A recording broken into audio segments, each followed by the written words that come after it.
ওটা মাইন্ডসেটের। ক্লাসে অনেক ছেলের ভিতরে কিছু ছেলে থেকে যায় যারা হয়তো খবরের কাগজ বিক্রি করে এসে পড়াশোনা করে, যারা হয়তো এতিম, কেউ হয়তো রাতে স্টেশনে থাকে, আবার কেউ হয়তো আরেক জায়গায় হোটেলে চাকরি করে এসে পড়াশোনা করে। আবার এমন অনেক মধ্যবিত্ত পরিবারের অনেক এমন থাকে যে যার একজন টিউটর বা একজন ক্লাসের বাইরে স্যারের কাছে পড়ার কেউ থাকে না, মতো সামর্থ্য তাদের থাকে না। প্রথম সারির ছাত্রগুলোর মধ্যে এমন অনেক ছাত্র আছে যাদের রেকর্ড এমন।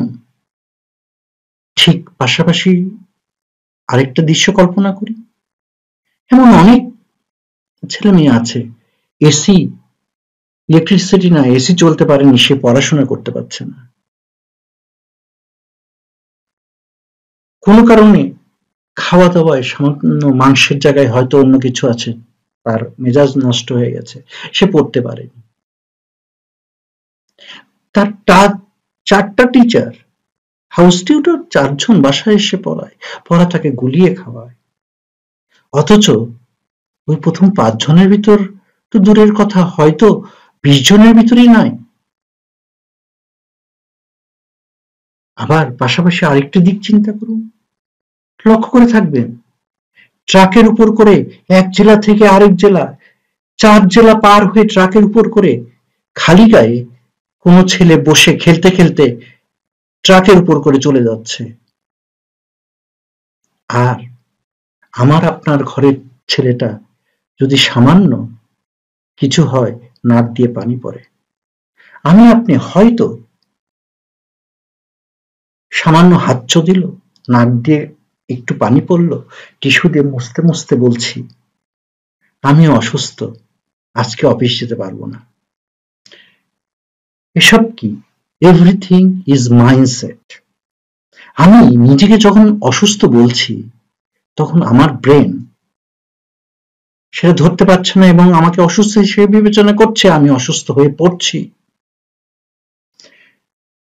যে স্টেশনে থাকে পড়াশোনায় ভালো, তার ভিতরে যে স্পিরিট, যে মাইন্ডসেট, যে হোটেলে কাজ করে এসে পড়াশোনা করতেছে, যে ছেলে কোনো টিউটর ছাড়া পড়াশোনা করছে, তার মাইন্ডসেট, আর এই যে এসি ঘরে থাকা ছেলেটার মাইন্ডসেট, এই সবই হলো মাইন্ডসেট।